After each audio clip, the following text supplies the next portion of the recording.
When the surrender documents were signed in the early days of May 1945, one critical question remained conspicuously unanswered in the corridors of Whitehall. What on earth would become of the most extraordinary industrial machine Britain had ever assembled? In the space of 6 years, the nation had transformed itself into a manufacturing colossus. Shadow factories had risen from empty fields. Pre-war motorworks had become aeroplane plants almost overnight.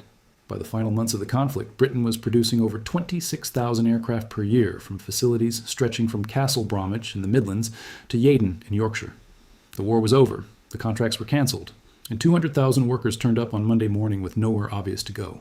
The scale of what existed in 1945 defies easy summary.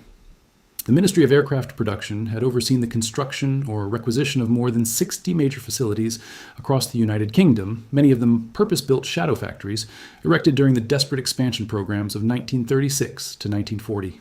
These were not modest workshops. The Austin Motors Shadow Factory at Longbridge had covered some 2 million square feet of floor space. The Roots Group facility at Speke, near Liverpool, had produced Blenheims and Halifaxes on an assembly line that rivaled anything Henry Ford had conceived in Detroit. At its peak in 1944, the Vickers Armstrong's works at Castle Bromwich had been delivering Spitfires at a rate that the pre-war Air Ministry would have considered fantastical. Britain's wartime aircraft industry was, by any reasonable measure, an industrial miracle. What followed was something rather more complicated. The immediate post-war period brought cancellations on a staggering scale. Within weeks of the German surrender, the Ministry of Aircraft Production cancelled contracts worth hundreds of millions of pounds.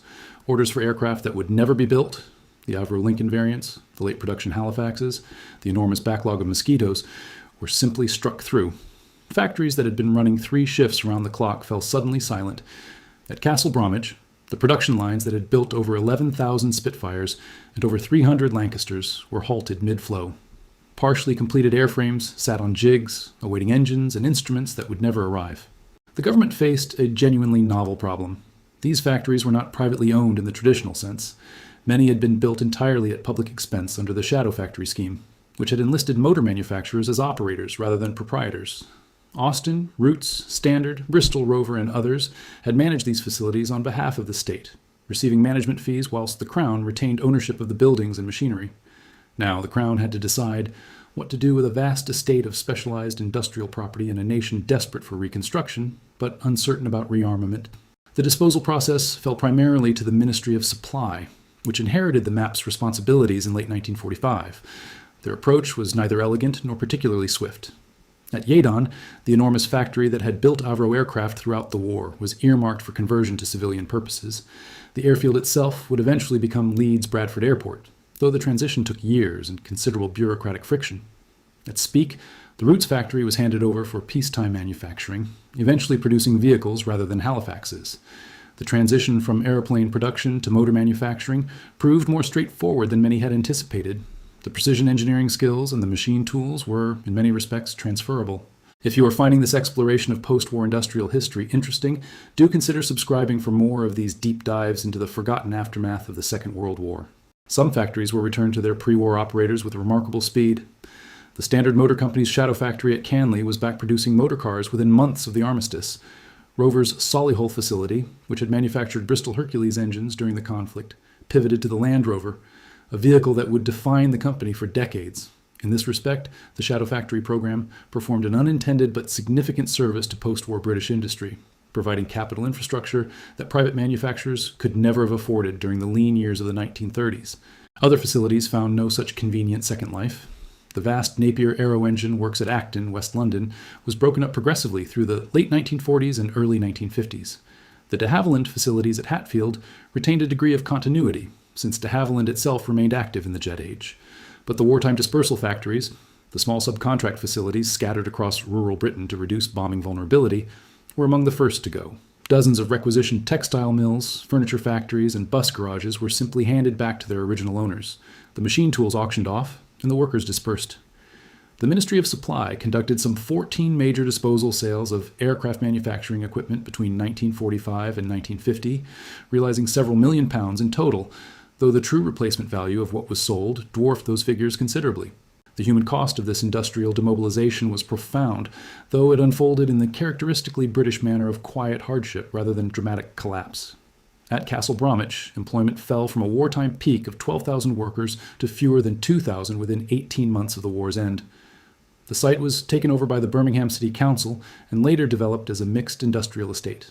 The famous Spitfire production halls eventually demolished to make way for considerably less romantic occupants. A small memorial now marks the location where Britain's most celebrated fighter was manufactured in its thousands. The aircraft factories that survived intact were, almost without exception, those operated by manufacturers who retained a genuine post-war role. Hawker's facilities at Kingston and Langley continued producing aircraft, first the Tempest and Fury variants, then the revolutionary Seahawk, and ultimately the Hunter. The Bristol Airplane Company maintained its Filton Works, which would host some of the most ambitious British aviation projects of the post-war era, culminating decades later in the Concorde final assembly line. Avro's Chatterton factory near Manchester survived to produce the Vulcan bomber and the Shackleton maritime patrol aircraft. The disposal of surplus machinery and tooling proceeded in parallel with the factory closures.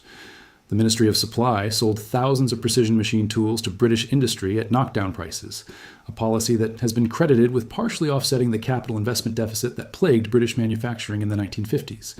However, critics have argued that the sheer speed of disposal, driven by Treasury pressure to reduce the public estate, meant that genuinely irreplaceable specialist equipment was sometimes sold for scrap value to buyers who lacked the capacity to use it productively.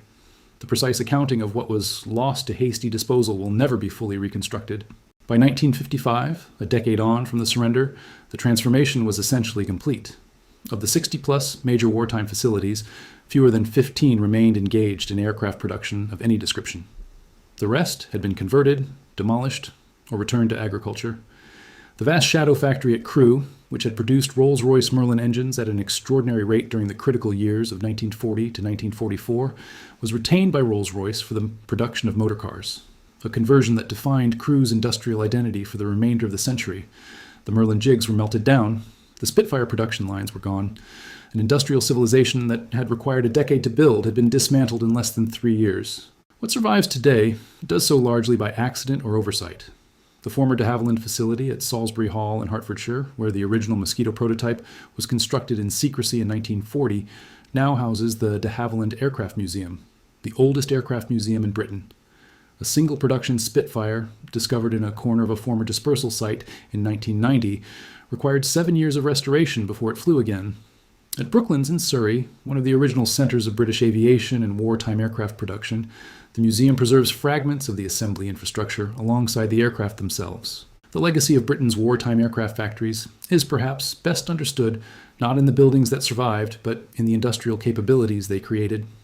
The engineers and craftsmen trained in those facilities formed the backbone of the British aerospace industry for a generation. The management techniques developed under wartime pressure informed manufacturing practice across multiple sectors. And the shadow factory concept, state-funded industrial capacity managed by private operators, reappeared in various guises throughout the Cold War decades. A reminder that even in dismantling its wartime machine, Britain had learned something it could not quite bring itself to forget. If you found this video insightful, watch what happened to Germany's wartime jet engine factories after World War II next. It explores how the facilities that produced the Junkers Jumo and BMW 003 turbojets were dismantled, seized, and ultimately shaped the post-war aviation industries of 4 nations. Like this video, subscribe, and hit the bell for more. Thanks for watching.